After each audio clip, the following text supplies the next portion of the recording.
Bonsoir, heureux de vous retrouver, amis téléspectateurs. Après avoir fait le lancement de la 15e édition du Festival des musiques urbaines d'Anne Mambo, nous profitons de son déplacement ici à Paris pour rencontrer le commissaire général de ce festival qui a tendance à être l'unique en Afrique de l'Ouest. Comment allez-vous, commissaire général? Je vais bien, monsieur Serge Fatou. Ça fait plaisir de vous avoir. Pas trop fatigué? Oh, ça va. Connaissant tout le travail qui est abattu avant chaque édition. Après 15 ans, ça devient de la routine. Ça devient de la routine. Oui. Et ça devient de la routine parce qu'on a une bonne équipe aussi. C'est ça, exactement. On a une bonne équipe avec laquelle on travaille. Oui. Et par rapport à votre carrière alors, qu'en est-il? Parce que c'est beaucoup d'activités, sûrement au détriment de la carrière ou en sus de la carrière. Mais je disais dans une de mes interviews que je prends plaisir à construire une école qu'un album. Donc il faut comprendre que c'est aussi une nouvelle orientation de la carrière de Magic System. On essaie d'allier ce que nous sommes déjà à tous les actes que nous pouvons poser. Donc pour moi, les deux vont de pair. Les deux vont de pair parce que là aussi, vous revenez d'une super tournée et ça continue de tourner un peu partout dans le monde et beaucoup en Afrique. Merci et bienvenue à Afro Night. Merci.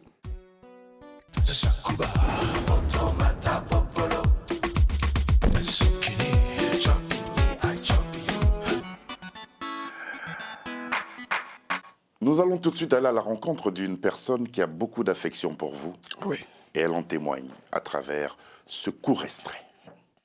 Eh bien, j'ai tenu à venir ce soir pour soutenir nos amis Magic System parce qu'ils font un travail exceptionnel avec le FEMUA, tant sur le plan artistique que social, et je suis venue leur apporter tout mon soutien. Donc voilà, je sais que cette 15e édition sera encore un succès et je leur envoie tous mes encouragements. Elle vous envoie tous ses encouragements, Madame Dominique Ouattara, première dame de Côte d'Ivoire. Comment avez-vous réussi à fédérer et à faire adhérer le FEMUA aux autorités ivoiriennes? Mais je crois que tout est parti de la constance avec laquelle nous avons pu tenir ce festival. Parce que ce n'était pas gagné d'avance. C'est vrai que c'est parti comme un petit bal poussière du quartier pour devenir ce qu'il est aujourd'hui. Mais il faut dire aussi qu'au fil des ans, le FEMUA s'est imposé par la transversalité de ses activités parce que c'est sorti du cadre d'un village pour devenir un festival national et créer beaucoup de choses autour, des emplois directs et indirects, des thèmes sur lesquels les jeunes arrivent à débattre, des conférences, de Carrefour Jeunesse qu'on met en place, et puis la programmation artistique qui s'est étoffée et qui s'est enrichie d'année en année. Et puis bon, aujourd'hui, les autorités ont compris que la Côte d'Ivoire tenait son festival. Et cet accompagnement vient encore donner encore plus de force. Plus de force. À la 14e édition, il y avait le Premier ministre ivoirien qui était justement là et devant lequel vous avez presté. Revenons au départ de ce festival. C'était un rêve. Oui. Au départ, c'était un rêve. C'était un rêve. C'était un rêve. Envie de partager ce que vous avez connu à travers le monde avec votre village. Exactement. Même sans savoir que ça allait devenir quelque chose, ça allait aller au-delà d'Anne Mambo. Parce que maintenant, c'est toute la Côte d'Ivoire qui en bénéficie. Et pour moi, souvent, vous faites des rêves et vous vous posez la question, est-ce que ça va se réaliser? Et après, dans la réalisation du rêve, vous trouvez que c'est encore plus que ce que vous rêviez, ce dont vous rêviez, pardon. Donc pour moi, ça a été un rêve avec tout le groupe Magic System. Et puis, au fur et à mesure, ce rêve est devenu réalité et dire même surréel. La première scène, là au village d'Anne Mambo, près de cette église, est-ce qu'elle vous manque? Oui. Vous savez, il y a toujours des scènes comme ça. Mais comme on le dit, ça je le dis, c'est ma philosophie, la nostalgie n'empêche pas d'avancer. On a une nostalgie pour tout ce qui a pu être fait, mais à un moment donné, il faut évoluer. Sinon, l'ancienne vie qu'on avait en tant que Magic System aussi nous plaisait. Voilà, justement. Vous l'avez toujours, cette vie-là? Ben oui. Elle va en évoluant. Alors justement, on parle de scènes. Combien de scènes offre le FEMIA aux artistes? Nous offrons quand même 2 scènes à l'INGS. une scène à l'Institut français, une autre scène à l'intérieur du pays. Donc il y a 4 scènes. Et surtout, la scène qui est en train de monter en puissance, c'est la scène du village gastronomique. Celle qui permet à tous les artistes de tous les pays de venir s'exprimer sans même être au programme de la grande affiche. Et souvent, on nous trouve des pèlerins qui sont à la prochaine édition. Et qui viennent à la prochaine édition. Oui. Vous qui avez participé à tant de concerts, avez participé à des festivals, vous avez tourné un peu partout dans le monde, qu'est-ce qui distingue le FEMUA? Qu'est-ce qui distingue le FEMUA des autres spectacles ou festivals africains? Sa colonne vertébrale, qui est basée sur le social. C'est inédit de voir un festival qui, après, marque positivement une tâche. Combien d'écoles? Cette année, nous allons construire notre 9e et 10e école. Donc, c'est ce côté social et puis ce côté d'intégration, parce que le FEMUA est devenu comme une Coupe d'Afrique des Nations de la musique, où chaque pays a envie de participer chaque année. Donc, pour nous, c'est un peu spécial. Ça sort du cadre même du festival. C'est devenu aujourd'hui une plateforme d'intégration et de cohésion. Et de cohésion, comme vous dites si bien. On va se servir de ce que vous venez de dire pour faire appel à Didi B, Alech, qui lui est du Congo, et KS Mbloum, qui vont intervenir maintenant. La partie va te faire péter un câble.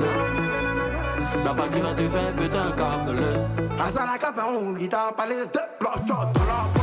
J'ai papillon, il t'a parlé de 15 bagues dans ta poing. Maintenant les requins, ils vont parler, c'est dans le cuit. C'est joli leader, Samo, Samo. Ah non mais la divine, y'a beaucoup d'argent dans le mois. Après écoutez maman, laisse pas passer.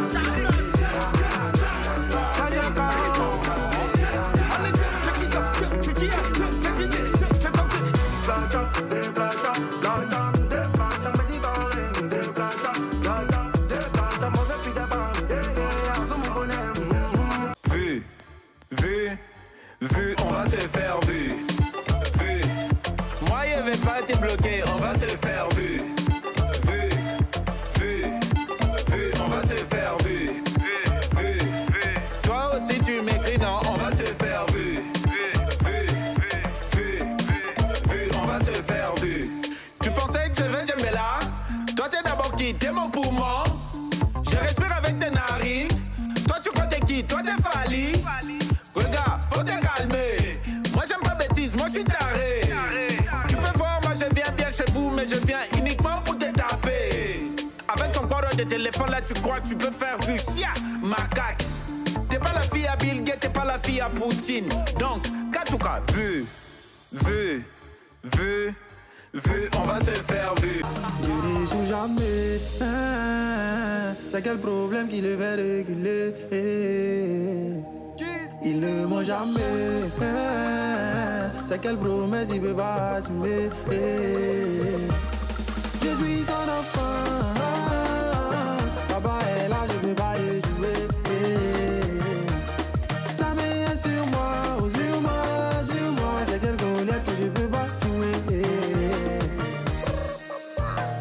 Oh, les gens sont méchants. Nous les enfants de Dieu, ils aiment quand on n'a pas d'argent. Mais ils ont vécu. Pour réussir, faut être têtu. Moi aussi, je vais payer ma voiture.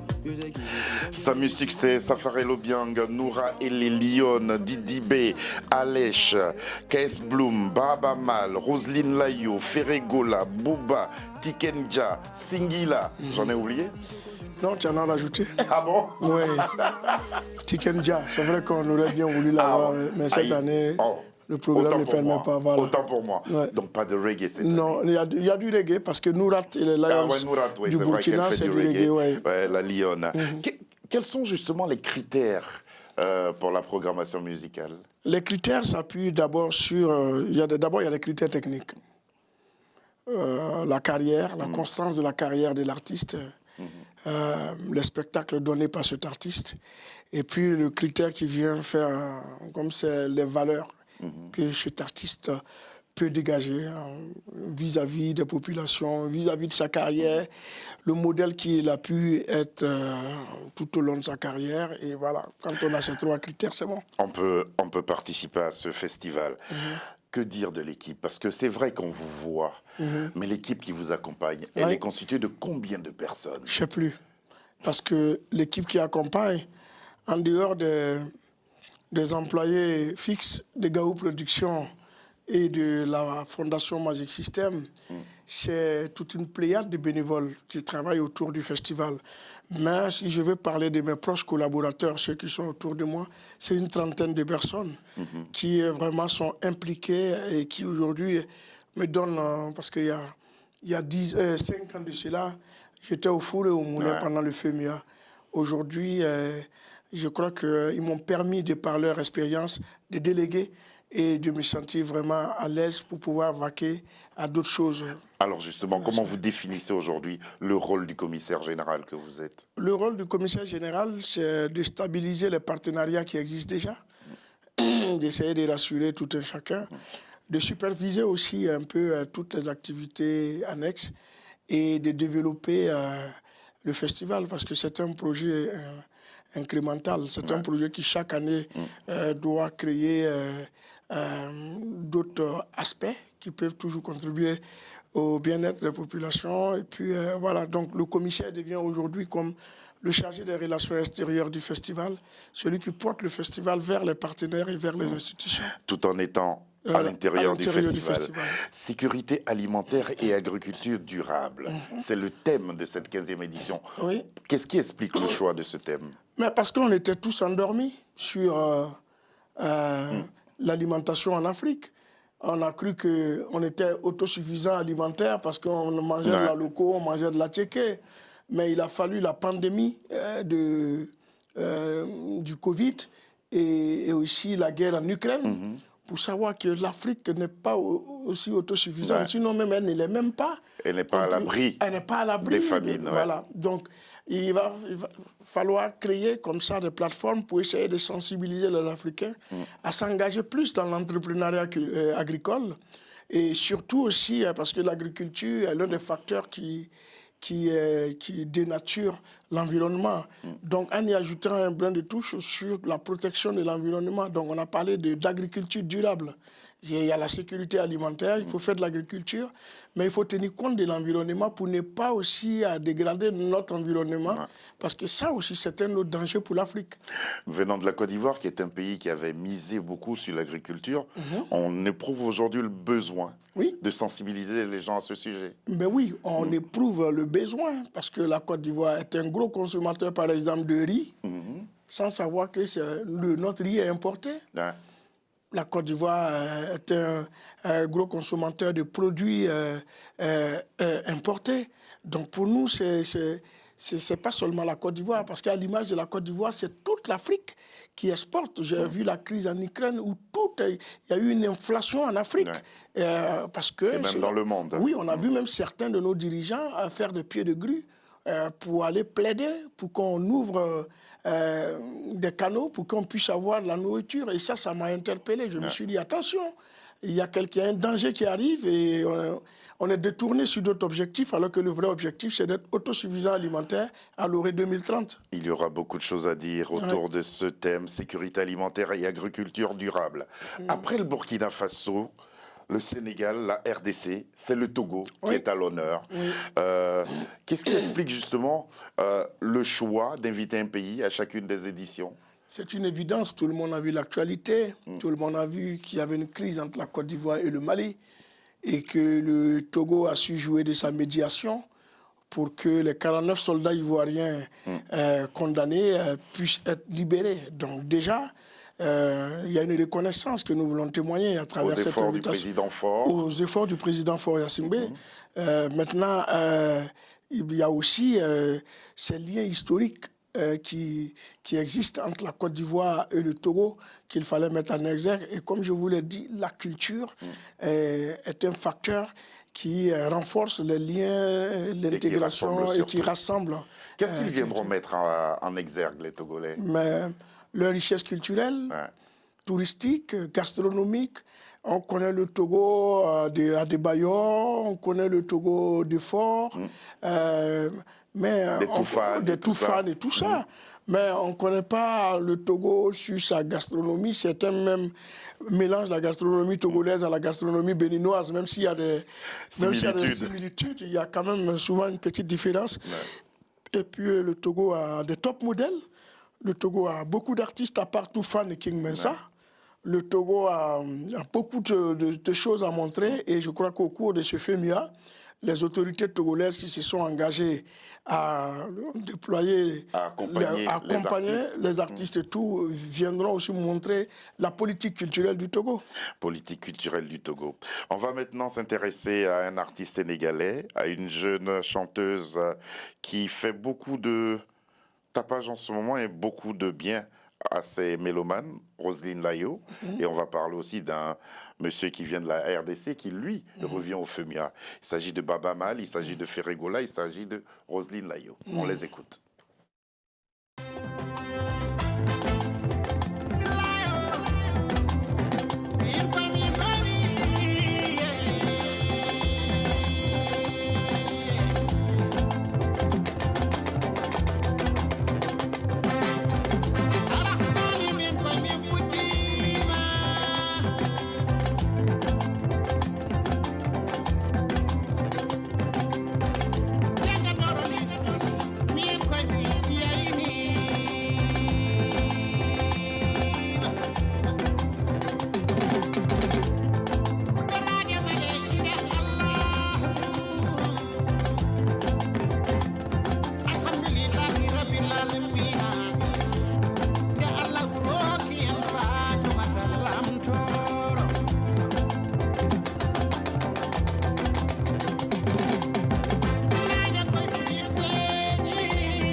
Dans nos relations, tous les jours y a explication.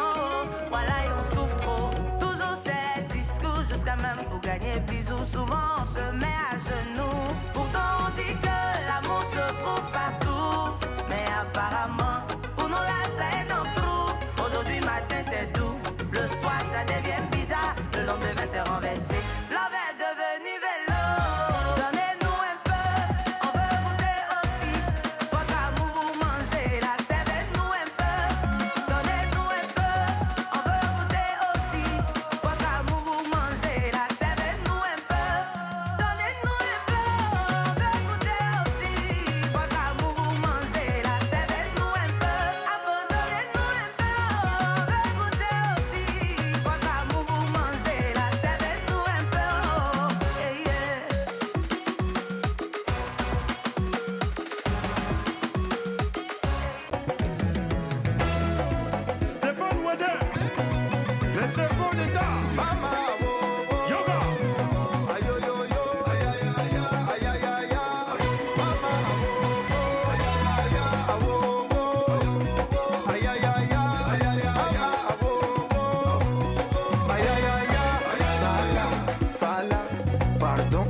Rappelons les artistes retenus pour cette 15e édition du FEMUA. Samy Succès, Safarel Obiang, Noura et les Lions venus du Burkina Faso. Didi B, Alèche de la RDC, KS Bloom, Baba Mal du Sénégal, Roselyne Layo, Ferregola de la RDC qu'on vient d'entendre et Bouba ainsi que Singila. Voici la liste complète et définitive de ce FEMUA 15. Non, pas définitive, parce que le Togo doit envoyer son artiste. Voilà. D'accord, autant pour moi. Qu'est-ce qui permet à un artiste de revenir prester au FEMUA? On a déjà reçu à ce festival Ferregola, Ferregola, oui. Singila. Qu'est-ce qui permet à ces artistes-là de revenir? Mais si, après 5 ans après sa première participation, si son actualité est encore de mise, on peut se permettre de le faire revenir. Et tous ces artistes qui viennent 5 ans après ou sont nouveaux. Le dernier, Ferregola, la dernière fois qu'il jouait au FEMUA, c'était le FEMUA 8. Donc, pardon, le FEMUA 7. Donc aujourd'hui, revenir 8 ans après, c'est tout à fait normal, on a fait le cycle, quoi. Parce que le FEMUA, c'est un cycle de 5 ans. 5 ans. Après San Pedro, c'est la ville de Boaké qui va accueillir la 15e édition du FEMUA décentralisé. Oui. Pourquoi Boaké? Est-ce qu'à Boaké, il y aura le Carrefour Jeunesse? Est-ce qu'il y aura le FEMUA Sport? Oui, à Boaké, il y aura tout. Tout le FEMUA qui est à Abidjan. Tout le FEMUA qui est à Abidjan sera à Boaké. Il y aura les rencontres à l'université Alassane Ouattara pour le Carrefour Jeunesse. Il y aura, je dirais, le cross populaire qui Abidjan n'aura pas cette année. Il y aura aussi le concert de clôture. Il y aura tout. Pourquoi Boaké? Parce que c'est la deuxième plus grande ville de la Côte d'Ivoire qui s'inscrit aujourd'hui dans une dynamique. Vous savez tous que c'est une ville martyre. Boaké a subi les affres de la guerre vrai. il y a plus de 10 ans. Et aujourd'hui, nous voulons accompagner les autorités de Boaké dans cette dynamique de faire renaître la ville. Et je crois que le FEMUA pourrait être un apport. Alors justement, à chaque FEMUA, quand on a l'occasion de vous approcher, vous tenez particulièrement aux œuvres sociales. Pourquoi? Mais parce que moi-même, je suis un enfant qui vient des bas quartiers avec le groupe Magic System. On ne peut pas venir dans nos Mambo et ne pas avoir pour valeur le partage parce que nous en avions besoin à un moment donné de notre vie. Donc on sait la nécessité de tendre la main à ceux qui sont dans le même cas que nous, dans le même cas dans lequel nous étions hier. Donc pour moi, c'est un devoir et on prend plaisir à le faire. C'est la première dame qui me le disait à Washington. Hein. Je lui posais la question de savoir qu'est-ce que ça lui fait de donner sans rien attendre en retour. Elle dit déjà donner, voir les sourires, voir le bonheur que ces gens-là vivent, c'est plus que toutes les récompenses qu'on peut avoir. Toutes les récompenses. Il y a 2 innovations qui sont de taille, justement. Le village technologique et le pass touristique du FEMUA. 2 innovations pour cette 15e édition. Il s'agit de quoi, à Salfo? Mais le village technologique aujourd'hui, c'est comme... pour moi, c'est... non seulement réinitialiser les gens, on ne peut pas parler aujourd'hui d'une évolution sans parler de technologie. Donc ceux qui connaissent déjà viendront voir aussi les innovations qui existent. On a la chance d'avoir un gros partenaire, le partenaire leader du festival qui est une entreprise mobile, une entreprise téléphonique, un opérateur mobile, et qui va permettre à ses abonnés, à tous ceux qui viendront à travers ce village de pouvoir se réinitialiser. Le pass touristique, c'est la Côte d'Ivoire digitale. La Côte d'Ivoire touristique digitalisée. Donc, avoir une carte qui va vous permettre d'avoir accès ou des réductions partout, sur toute la Côte d'Ivoire, que ce soit dans les hôtels, les restaurants et tous ceux qui sont partenaires, pas seulement au FEMUA, les partenaires au ministère du Tourisme pourront bénéficier de ça. Donc, c'est vraiment une grosse innovation, cette carte. Ben, je vais chercher la mienne alors, tout de Il faut la suite. chercher. Après Caris en 2019, c'est au tour de Booba d'être invité au FEMUA. Est-ce qu'il y a... Comment pourrait-on interpréter cela? Il n'y a pas d'interprétation. Aucune interprétation. Le FEMUA se veut fédérateur et rassembleur. C'est un peu cela aussi votre démarche. C'est ça la démarche. Ouais. Autant avoir Booba sur scène avec ses fans, autant avoir Caris. C'est ça aussi la magie du FEMUA. Pouvoir mettre ensemble ceux qui étaient opposés. Parce que ces mêmes gars qui étaient venus pour Caris, c'est sûr que ces gens-là reviendront voir Booba. Et c'est ça aussi, pour moi, c'est sans arrière-pensée, mais c'est de montrer qu'avec le FEMUA, l'eau et l'huile peuvent se mélanger. L'eau et l'huile peuvent se mélanger, ça c'est exceptionnel. Ouais. Merci beaucoup à Salfo. On va voir Dakar, DKR, chanté par Booba. Je vous en prie, descends de là. Le cours de tâche n'est que ton buzz. Serre-moi un shot de Mandela. Africa, tu n'as pas d'âge. Ils veulent te mailler. Ton nom de famille sera pris d'otage. À quoi sert d'être lion en cage? Envoie le H, les millions cash. Pour mailler. Madame la juge est lente de rage. J'ai mis me trahir comme un sauvage. Lion de la terre en Gaïa R, j'ai fait ce qu'il fallait. Sénégal, DKR, génération boule, fallait. Il aimait l'Afrique, mais la moulin l'a poussé à tailler. Passe-moi les massas, mama, cosa, FL, Omara, Salvatrocha. Oh, négro n'a pas vraiment de shot. Le boulet plat, tu ne fais pas vraiment de squat. Pour toi, j'ai formule adéquate. Hypercute de gauche à droite. Tyson Gribord de bombardier. Je vais te casser le dos. La suite, évidemment, ce sera à Abidjan. Exact. Peut-être à Bouaké aussi. Bouba à Bouaké, non. Non. Mais ça sera à Abidjan. Abidjan. Il monte sur scène le 29. Tous les plateaux sont merveilleux. Oui. Tous les plateaux sont merveilleux. Fondamentalement, qu'est-ce qui va différencier le FEMUA 15 du 14? Ce qui va différencier le FEMUA 15 du 14, c'est le thème d'abord, dans un premier temps, parce que tout va tourner autour de ce thème. Ouais. Sécurité alimentaire et agriculture durable. Exactement. La programmation aussi, qui est beaucoup plus fournie, avec de nouveaux talents, de jeunes qui sont issus de la nouvelle génération. Et puis aussi, donc vous êtes assez fiers, hein, parce qu'on vous voit très souvent en communion avec cette jeunesse-là. Ben oui. Et puis aujourd'hui, il y a des liens particuliers qui vous unissent à de Bordeaux, par exemple. C'est oui. assez... C'est beau. C'est beau tout ça. C'est moi qui le disais aussi. J'ai dit que voudra une nouvelle génération sans l'assistance de l'ancienne génération. On essaie de passer le flambeau, mais de la plus belle des manières. Vous faites bien. Samy Succès, Safarel Obiang, Noura et les Lions, Didi B, Alèche, KS Bloom. Voilà, l'affiche, elle est là. Je ne sais pas pourquoi je m'égosille. C'est ça. Asingila, mon ami et frère, il sera là. Baba Mal. Ouais. Black Panther, il sera là. Booba. Tout le monde. J'ai envie de choisir. C'est le choc des générations. Mais c'est difficile de faire un choix de concert. On verra bien le plateau. Merci beaucoup, monsieur le commissaire général du FEMUA, d'être venu partager ce temps d'antenne avec nous. On rappelle les dates. Si vous êtes de passage à Abidjan, optez pour avril si vous voulez partir en Afrique et plus précisément à Abidjan, Côte d'Ivoire. Ce sont les 25, 26, 27, 28, 29 et 30 avril prochains. C'est à Abidjan et à Bouaké. Bon spectacle à vous, parce que je vous sais aussi très bon mélomane. Merci beaucoup. Et puis, chapeau à toute l'équipe qui, depuis 15 ans, ne ménage pas ses efforts pour amener ce festival à être ce qu'il est. Merci beaucoup. Sabir Gaïb, Lucidion, Davina, Alexandra, Ahmed et votre serviteur, nous avons été heureux d'être en compagnie de Traoré Salif, alias Assalfo, commissaire général du FEMUA, que nous avons eu plaisir à retrouver. Bonsoir et à demain. Hypercute de gauche à droite. Tyson Gribord de bombardier. Je vais te casser le dos. Et la branche a trop accéléré.